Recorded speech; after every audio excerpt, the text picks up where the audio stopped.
Kalingap Edu naghahanda na sa proposal. Edu may pasingsing.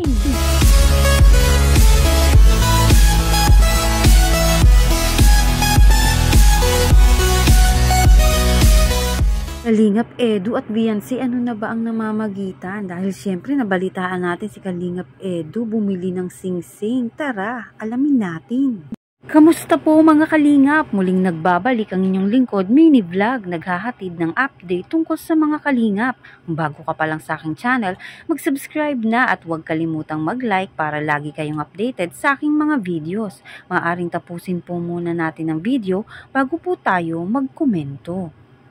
Kalingap Edu bumili ng singsing para sa kanilang dalawa ni Viancy. Talagang pinapatunayan nito ni Kalingap Edu na interesado talaga siya kay Viancy. Siyempre bakit nga naman bibili si Kalingap Edu ng singsing na mamahalin kung di ito interesado kay Viancy? Di naman yan tatagal din si Kalingap Edu sa relasyon nila kung para lang yan sa content. Bumili pa nga ng mamahaling singsing ito nga po si Kalingap Edu para kay Viancy dahil talagang interesado itong si Kalingap Edu pumasok sa buhay ni Viancy. Nakikita naman talaga natin na di nagsasawa nga itong si Kalingap Edu mag-alaga dito kay Viancy at pag-care.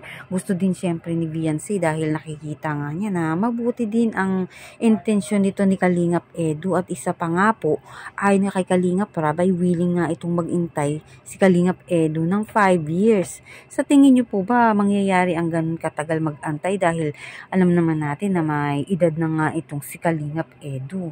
Ayon nga po sa iba na okay din daw na kahit na mag-asawa na sila ay nag-aaral pa din si Viancy.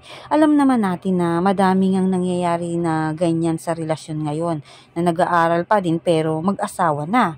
Alam naman natin na kahit nga po di na nga mag-aral itong si Viancy ay alam natin na magkakaroon ito ng magandang buhay kay Kalingap Edu. Dahil alam naman natin na ibibigay talaga nga ni Kalingap Edu ang lahat nga dito kay Viancy. Pero syempre, iba pa din po ang nakapagtapos ka ng pag-aaral dahil pag nais nga po ni Viancy na mas maganda ang kanyang maging hanap buhay ay hindi ito mahihirapan makahanap.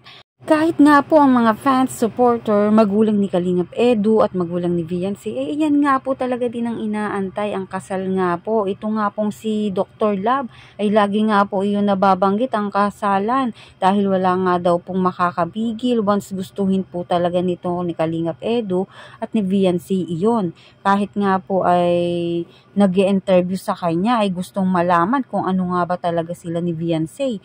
Ano na ang kanilang estado, kaya naman kahit nga ang mga fans ay gustong-gusto nga po malaman dito nga po kina Kalingap Edu at Viancy.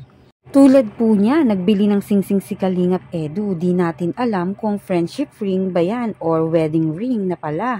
Ngunit kahit ano pa man ang ating mga naiisip patungkol nga po sa estado ng EDC, ay di natin maiaalis na talagang maraming humahanga at kinikilig sa dalawa.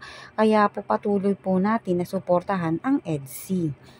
Kayo mga kalingap, ano ang masasabi nyo?